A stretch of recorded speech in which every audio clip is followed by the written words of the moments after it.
सार वचन वार्तिक भाग 1 वचन 65 से आगे। बाबा सावन सिंह जी महाराज फरमाते हैं, असली ज्ञान उसका नाम है कि ब्रह्म का दर्शन साक्षात हो जावे। उसका रस ऐसा है कि गृहस्थ आश्रम क्या 7 विलायत के राज पर ठोकर मारता है, पर वह रस मिलना चाहिए। संतों के मत में ब्रह्म नाम ईश्वर के लक्ष्य स्वरूप का है और यह लक्ष्य स्वरूप ही माया सबल है, पर वेदांती ब्रह्म के लक्ष्य स्वरूप को शुद्ध और ईश्वर स्वरूप को बाच और माया सबल कहते हैं। मगर संत जो इन दोनों स्वरूप से परे पहुँचे फरमाते हैं कि ब्रह्म के दोनों स्वरूप यानी बाच और लक्ष्य माया सबल है, यानी एक जगह माया प्रकट है और दूसरी जगह यानी लक्ष्य में बहुत बारीक और गुप्त है। अब मालूम होवे कि कुल अवतार दर्जे आला के और योगेश्वर ज्ञानी और जितने की देवता और पैगंबर अवतार दर्जे अदना के हैं, ईश्वर के लक्ष्य स्वरूप यानी ब्रह्म से ख्वा उसके बाच स्वरूप से प्रकट हुए।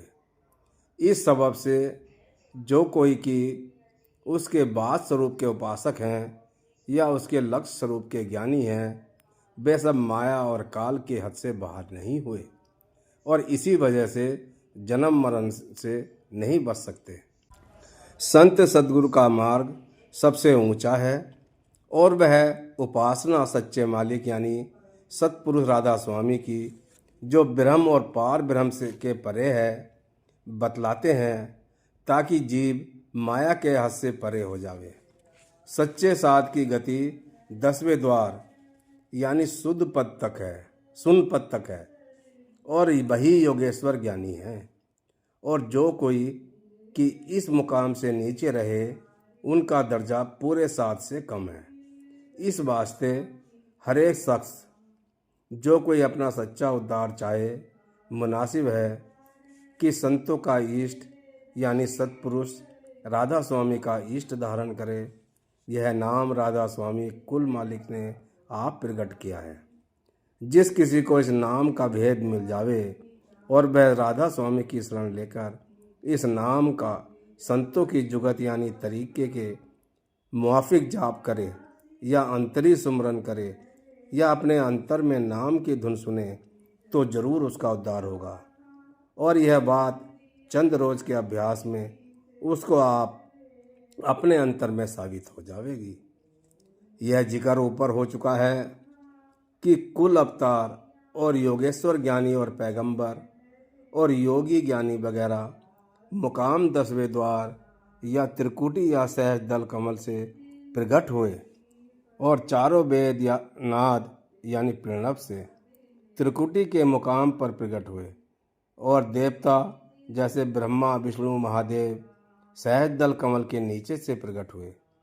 इस वास्ते इन सब का दर्जा संतों के और सत्पुरुष के दर्जे से नीचे है, यानी संतों की बड़ाई इन सब से ज़्यादा है।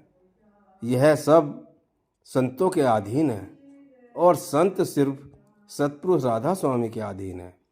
इसी सबब से संत और फकीरों का वचन और वाणी, वेद और शास्त्र और कुरान और पुराण पर फाइक है, यानी इनसे ऊंचा है।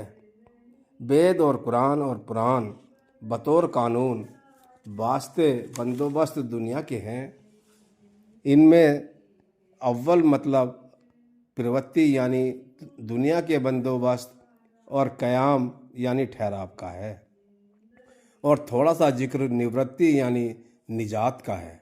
और संतों के वचन में असली मतलब निवृत्ति यानी मोक्ष का जिक्र है। इस वास्ते उनकी वाणी और वचन सब आसमानी किताबों पर फाइक हैं और यही बड़ाई संतों की है, क्योंकि वेद और कुल किताबें आसमानी उस स्थान से प्रकट हुई हैं जहाँ से 3 गुण और 5 तत्व पैदा हुए और माया यानी कुदरत ने जहूर किया। और संतों का वचन उस स्थान से प्रकट हुआ जहाँ माया का नाम व निशान भी नहीं है। इस वास्ते यह सिर्फ निवृत्ति का जिक्र करते हैं और यह निवृत्ति और प्रवृत्ति दोनों का जिक्र करते हैं, बल्कि प्रवृत्ति का जिक्र कसरत से किया है।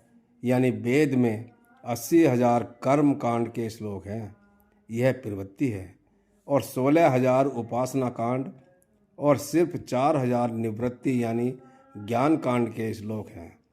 यही हाल थोड़ा बहुत कुरान और दूसरी आसमानी किताबों का है कि तवारीखी हालात बहुत मजकूर हैं और तरीका अभ्यास और शिनाख्त मालिक कुल का बहुत कम बयान किया है। खुद श्री कृष्ण महाराज ने अर्जुन से गीता में कहा है कि वेद की हद से जो कि 3 गुण से मिला हुआ है न्यारा हो, यानी उसके ऊपर स्थान हासिल करे। श्लोक यह है। और ऐसा भी कहा है कि जब तक शख्स वर्णाश्रम के कर्म और धर्म यानी उपासना में फंसा है तब तक वह वेद का दास है, यानी उसको वेद के कहने पर चलना चाहिए।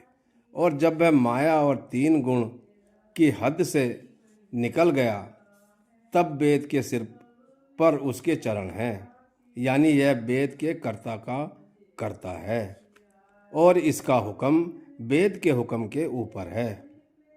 इस तरह मुसलमान फ़कीर कामिल भी शरह के पाबंद नहीं, बल्कि शरह के हुक्म पर उनका हुक्म है।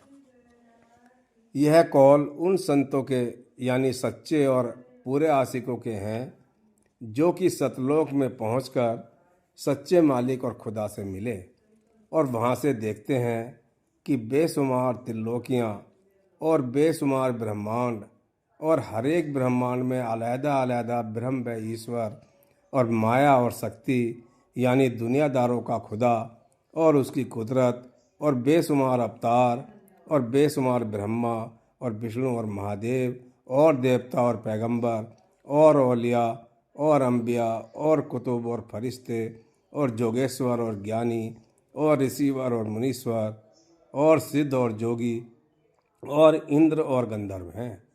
ऐसे जो संत हैं वह कब इनकी तरफ दृष्टि लावेंगे और कब उनके हुक्म के पाबंद होंगे।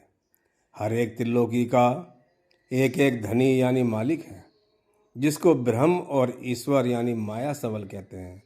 स्थान इसका त्रिकुटी है और सहज दल कमल है। ऐसे ऐसे बेशुमार ब्रह्म और ईश्वर उस परम पद यानी सत्पुरुष राधा स्वामी के पैदा किए हुए हैं। सिर्फ संत इस पद में पहुँचे हैं और दूसरे की ताकत नहीं है। लेकिन जो कोई उनके वचन पर निश्चय लावे और उनसे प्रेम और प्रीति करे और उनका सत्संग करे, उसको भी माया के जाल से अपनी कृपा से निकालकर सत्पुरुष राधा स्वामी के चरणों में पहुंचाते हैं। धन्यवाद। दिव्य कृपाल सदा दयाल।